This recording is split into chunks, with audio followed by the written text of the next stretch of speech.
Sa gitna ng mundong puno ng kasalanan, may taong namuhay ng may kabanalan. Sino'y sumunod sa utos ng Diyos, buong puso niyang tinanggap ang kaniyang tinig. Tulad ni Noe, susunod ako sa bawat utos mo, O Panginoon. Kahit may unos, di matatakot. Ikaw ang aking lakas at kanlungan.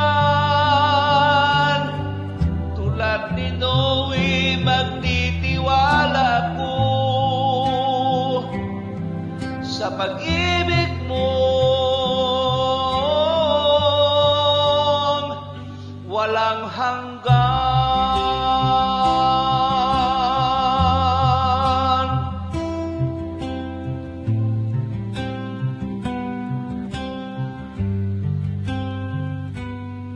Ginawa ang arka ayon sa iyong salita, kahit marami ang hindi naniwala. Nang dumating ang baha, siya'y iyong iningatan.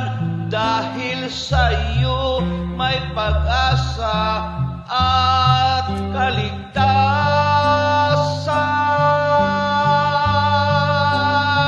Maghari sa langit, tanda ng iyong pangako. Ikaw ay tapat, magpakailanman.